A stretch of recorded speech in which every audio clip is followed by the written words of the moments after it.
आज हम लोग पढ़ेंगे क्लास 7 का पहला चैप्टर जो कि है पौधों में पोषण, न्यूट्रिशन एंड प्लांट्स। क्या पौधों को भी भोजन की आवश्यकता होती है?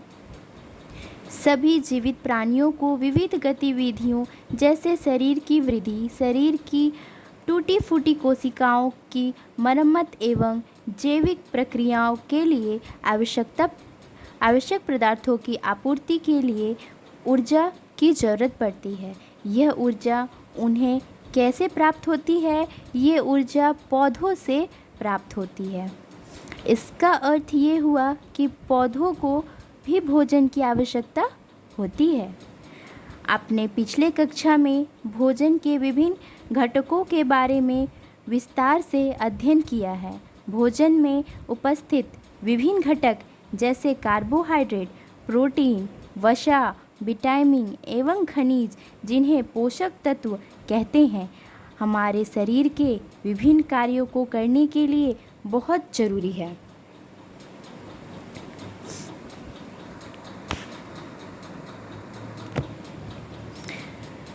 आपकी माँ आपके लिए बड़े प्यार से भोजन बनाती है।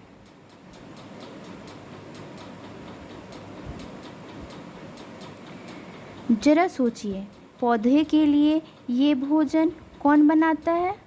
पौधे अपना भोजन स्वयं बनाते हैं। आइए जानें कि पौधे में ऐसा क्या है जिससे वे अपना भोजन स्वयं बनाए संश्लेषित करने में सक्षम हैं। प्रकाश संश्लेषण। पौधे में खाद्य संश्लेषण का प्रक्रम आपने अपनी माता को रसोई घर में अनेक प्रकार के वस्तुओं से खाना बनाते हुए देखा होगा। इसी प्रकार पौधे की हरी पत्ती में भी कुछ पदार्थ होते हैं जो भोजन बनाने में सहायता करते हैं। भोजन का उत्पादन संश्लेषण हरी पत्तियों में होता है, इसलिए इसे भोजन उत्पादन का कारखाना या खाद्य फैक्ट्री यानी कि फूड फैक्ट्री भी कहा जाता है। भोजन बनाने के लिए सभी कच्चे पदार्थ का इन खाद्य फैक्ट्री तक पहुंचाना जरूरी है। हरे पौधे की पत्तियों में एक प्रकार की संरचना हरित लवक या क्लोरोफिल पाई जाती है। इस क्लोरोफिल में हरे रंग का एक वर्णक यानी पिगमेंट पाया जाता है जिसे क्लोरोफिल कहते हैं। यह सिर्फ पौधे में पाया जाता है। पत्तियों में क्लोरोप्लास्ट में पाई जाने वाली क्लोरोफिल वर्णक करके देखिए। अपने विद्यालय में मिट्टी सहित 2 गमले लीजिए। दोनों गमले में एक तरह के पौधे लगाइए। एक गमले को कक्षा के अंदर रखिए और दूसरे गमले को कक्षा के बाहर रखिए। 5 से 7 दिन बाद दोनों पौधों में अंतर देखिए। आपने अवलोकन को कॉपी में लिखिए। कक्षा में शिक्षक के साथ चर्चा कीजिए। ये पहला गमला, ये दूसरा गमला। ये क्लासरूम के अंदर रखा हुआ गमला था जो कि मुरझा चुका है, और ये जो दूसरा था ये धूप में रखा गया है। छाया, चित्र ए छाया में और बी धूप में रखा हुआ पौधा। आपने देखा कि छाया में रखे गए गमले का पौधा मुरझा गया, जबकि खुले में रखे गए गमले का पौधा खिला हुआ है। ऐसा क्यों हुआ? क्या चित्र 1.2 बी में दर्शाया गया पौधा सूर्य प्रकाश की उपलब्धता के कारण स्वस्थ पाया गया है? संश्लेषण के लिए सूर्य के प्रकाश की महत्वपूर्ण भूमिका है। आइए जानते हैं पौधे को भोजन बनाने के लिए किन किन पदार्थों की आवश्यकता होती है।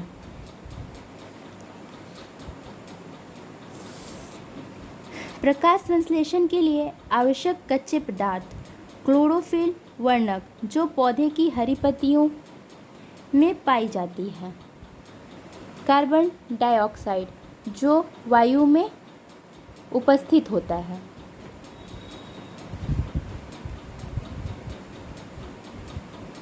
जल एवं खनिज, 2 मिट्टी जो मिट्टी से पौधे के जड़ मूल द्वारा अवशोषित किए जाते हैं। एक सूर्य का प्रकाश भी पौधे के लिए अनिवार्य है और सूर्य के प्रकाश की उपस्थिति के साथ इन कच्चे पदार्थ से पौधे द्वारा भोजन तैयार करने की प्रक्रिया को क्या कहते हैं?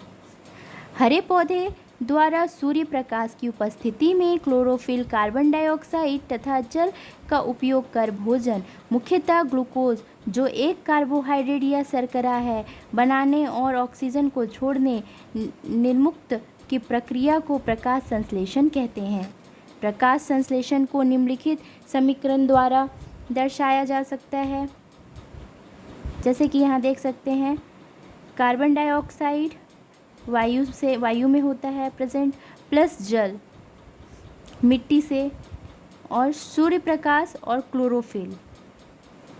कार्बोहाइड्रेट पौधे में संचित भोज्य पदार्थ प्लस ऑक्सीजन वायुमंडल में विमुक्त जो रहते हैं, उसके द्वारा प्रकाश संश्लेषण होता है, यानी फोटोसिंथेसिस होता है, और उससे पौधे, प्लांट जो भी हैं अपने खाना बनाते हैं, जिसको प्रकाश संश्लेषण कहा जाता है। क्या प्रकाश संश्लेषण के लिए क्लोरोफिल की आवश्यकता है? आइए क्रियाकलाप द्वारा इसे जानने का प्रयास करते हैं। क्रोटन या कोलियस की चिकटीदार पत्ती को तोड़िए। इस पत्ती को बीकर में डालकर कुछ देर उबालिए। फिर इस पत्ती को अल्कोहल वाले बीकर में डालिए। अल्कोहल वाले बीकर को वाटर बाथ में रखकर उबालिए। पत्ती में मौजूद हरा लवक क्लोरोफिल पत्ती से निकलकर अल्कोहल में घुल जाता है। रंगीन पत्ते को पानी में अच्छी तरह से धोइए। पत्ती को पेट्री डिश में रखकर आयोडीन की कुछ बूंद डालिए। आप क्या देखेंगे?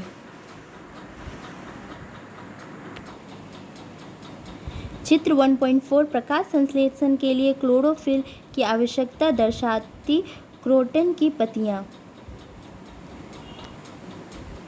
हरी पत्तियों वाला भाग गाढ़े नीले रंग का हो जाता है, परंतु सफ़ेद पत्तियों वाला भाग नीला नहीं होता। इसका क्या अर्थ हुआ? सफ़ेद पत्ती वाले भाग में क्लोरोफिल वर्णक अनुपस्थित होने के कारण उस भाग में ना तो प्रकाश संश्लेषण की प्रक्रिया हुई, ना स्टार्च मंड का निर्माण हुआ। इससे स्पष्ट है कि प्रकाश संश्लेषण के लिए क्लोरोफिल की आवश्यकता होती है।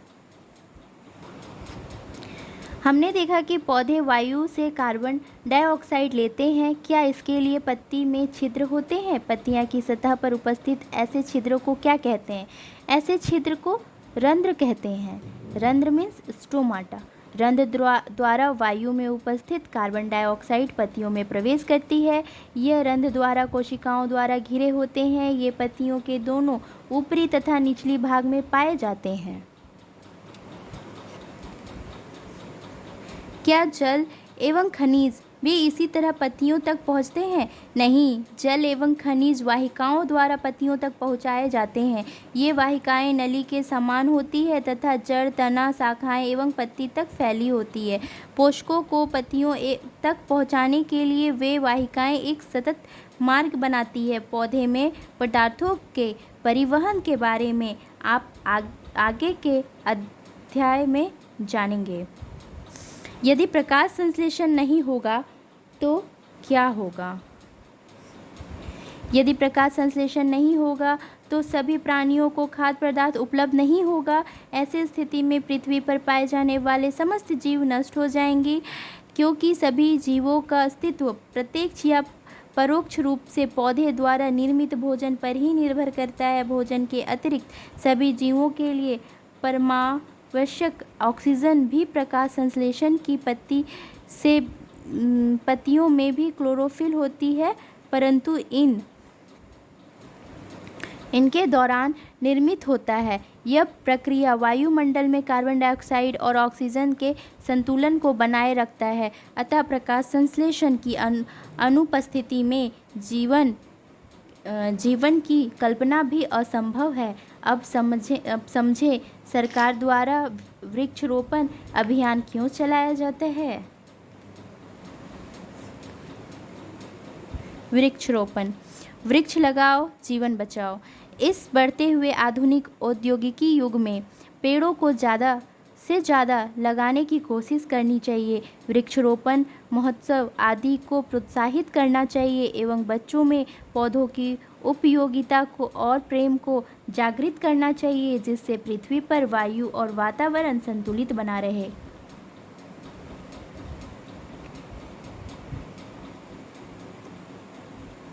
पत्तियों में उपस्थित लाल, भूरे अथवा अन्य वर्णक क्लोरोफिल के हरे रंग को ढक लेते हैं। इन पत्तियों में भी प्रकाश संश्लेषण होता है। विभिन्न रंग की पत्तियाँ। क्या अपने गीली दीवार पर, तालाब अथवा ठहरे हुए जल की सतह पर हरे रंग की चिकनी सतह के तंतु के आकार वाले पौधे को देखा है? इन्हें शैवाल, एल्गी कहते हैं। इनमें भी क्लोरोफिल होता है, इसलिए ये प्रकाश संश्लेषण द्वारा अपना भोजन स्वयं बनाते हैं, अतः ये सभी स्वपोषी होते हैं। अब बताइए, प्रकाश संश्लेषण की क्रिया में पत्ती कार्बन डाइऑक्साइड कैसे ग्रहण करती है? क्या रंग बिरंगी पत्तियों में भी प्रकाश संश्लेषण की प्रक्रिया होती है? बिल्कुल होती है। अब हम कह सकते हैं कि पोषण की वह विधि है जिसमें सजीव अपना भोजन स्वयं संश्लेषित करते हैं। स्वपोषण ऑटोट्रॉपिक न्यूट्रिशन कहलाता है।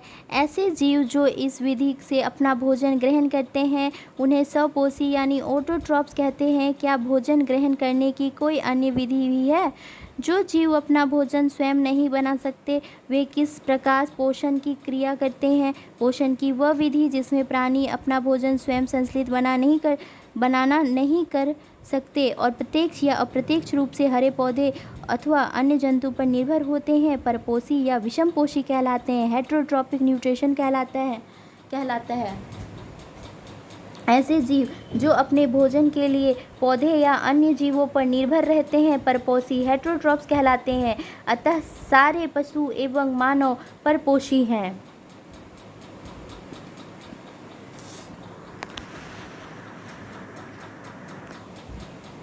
क्या पौधे भी विषमपोषी हो सकते हैं? पौधे सामान्यतः स्वपोषी होते हैं, परंतु कुछ पौधे ऐसे भी हैं जिसमें क्लोरोफिल नहीं पाया जाता। वे अपना भोजन स्वयं संश्लेषित नहीं कर सकते। वे अपने भोजन के लिए अन्य पौधे द्वारा बनाए गए भोजन पर निर्भर होते हैं। वे विषमपोषी प्रणाली का उपयोग करते हैं। नीचे के चित्र को ध्यानपूर्वक देखिए। क्या आपको वृक्ष के तने एवं शाखाओं से लिपटी रस्सीनुमा पीले रंग की संरचना दिखाई देती है? ये अमरबेल का पौधा है। ये अपना भोजन उस वृक्ष से प्राप्त करते हैं जिस पर वे आरोहित होते हैं।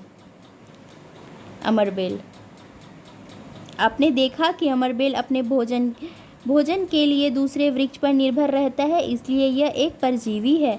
हम कह सकते हैं कि परजीवी विषमपोषी का ही एक प्रकार है। क्या विषमपोषी पौधों में पोषण की विभिन्न विधियां हैं? हाँ, विषमपोषी में पोषण की कई विधियां हैं। परजीवी पोषण, पैरासाइटिक न्यूट्रिशन, पोषण की वह विधि जिसे प्राणी अपना भोजन अन्य जीवित प्राणियों के शरीर से प्राप्त करता है, परजीवी पोषण कहलाता है। इस प्रकार से भोजन प्राप्त करने वाले जीव को परजीवी पैरासाइट कहते हैं। परजीवी जिसे जीव से अपना भोजन प्राप्त करते हैं उसे पोषी यानी कि होस्ट कहते हैं। पौधे में इसका उदाहरण है अमरबेल। तना परजीवी मिसलटो जिसे आकाशबेली भी कहते हैं तथा रेफ्लेशिया जो जड़ परजीवी है।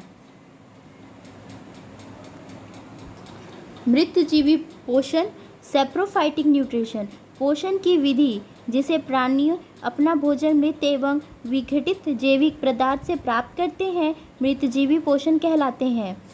मृतजीवी पोषण प्रणाली का उपयोग करने वाला पौधा मृतजीवी सैप्रोफाइट्स कहलाता है। फफूंदी, कुकुरमुत्ता या मशरूम जो कवकों के प्रकार हैं, मृतजीवी पोषक के उदाहरण हैं। ये फफूंदी क्या होते हैं? आइए निम्नलिखित क्रियाकलाप द्वारा फफूंदी के विषय में जानते हैं।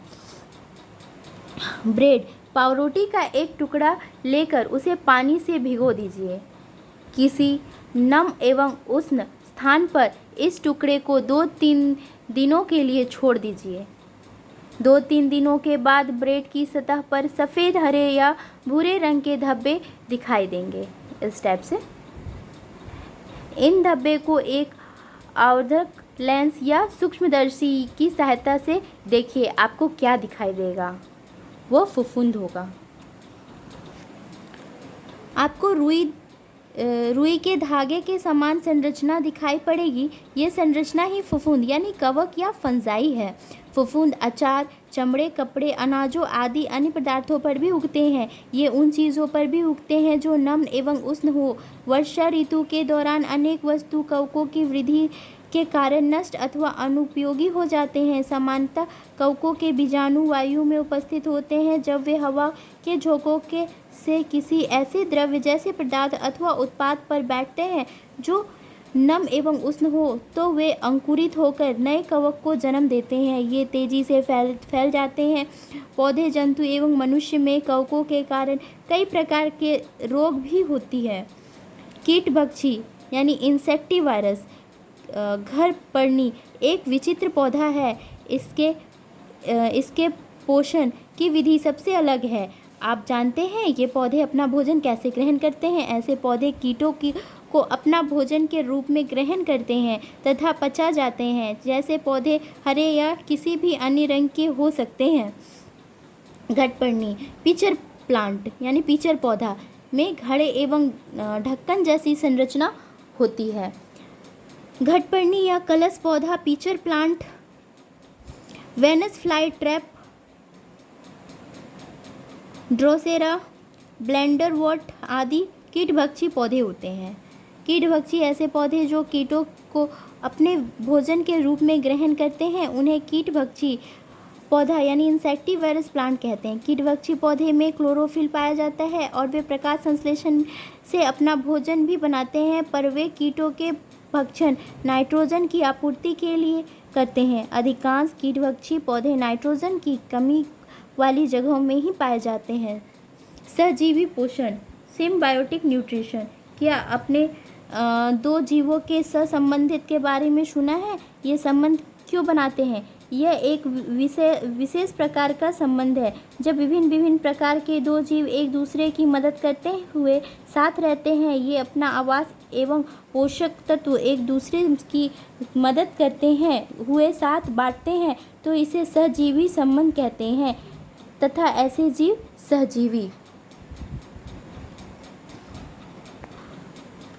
लाइकेन, सपोषी में शैवाल, एल्गी, मृतजीवी कवक, फंजाई साथ साथ रहते हैं। ये लाइकेन है। लाइकेन साधारणतः वृक्षों के तनों पर या पुरानी नमी युक्त दीवार पर उगते हैं। शैवाल में क्लोरोफिल उपस्थित होते हैं जबकि कवक में क्लोरोफिल नहीं होता। कुछ कवक वृक्षों की जड़ों में रहते हैं। ये कवक शैवाल को रहने का स्थान, आवास, जल तथा पोषण तत्व उपलब्ध कराते तथा बदले में शैवाल प्रकाश संश्लेषण द्वारा संश्लित भोजन खाद्य पदार्थ कवक को देता है। इस तरह दोनों शैवाल एवं कवक को लाभ पहुंचाता है।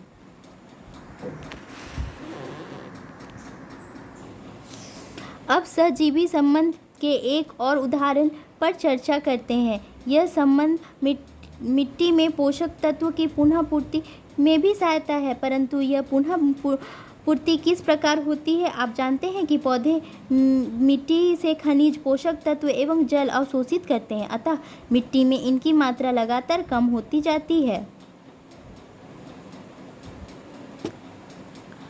लगातार लंबे समय तक पौधों द्वारा मिट्टी से पोषण तत्वों का अवशोषण होने से इनमें व्याप्त पोषण की तत्व जैसे नाइट्रोजन, पोटासियम, फास्फोरस की मात्रा कम हो जाती है। मिट्टी को इन पोषक तत्वों से समृद्ध करने के लिए भूमि मृदा में उर्वरक तथा खाद मिलाने की आवश्यकता होती है। इससे पौधों की वृद्धि एवं स्वास्थ्य पर अच्छा प्रभाव पड़ता है। मृदा में पोषक तत्वों का पुनः स्थान समान प्राकृतिक विधि से होता रहता है। पौधे को प्रोटीन बनाने के लिए नाइट्रोजन की अधिक आवश्यकता होती है। फसल कटाई के बाद मिट्टी में नाइट्रोजन की कमी हो जाती है। फसल कटाई के बाद मिट्टी में नाइट्रोजन की कमी हो जाती है। यद्यपि वायु में नाइट्रोजन गैस प्रचुर मात्रा में उपलब्ध होती है, परंतु पौधे स्वतंत्र नाइट्रोजन का उपयोग करने में असमर्थ होते हैं। पौधे नाइट्रोजन को विलेय रूप जल में घुलनशील नाइट्रोजन यौगिक के रूप में ही अवशोषित कर सकते हैं। कुछ जीवाणु बैक्टीरिया वायुमंडलीय नाइट्रोजन की स्थिरीकरण करने में सहायता होती है। ये वायुमंडलीय नाइट्रोजन को विलेय पदार्थ के रूप में अवशोषित कर देते हैं।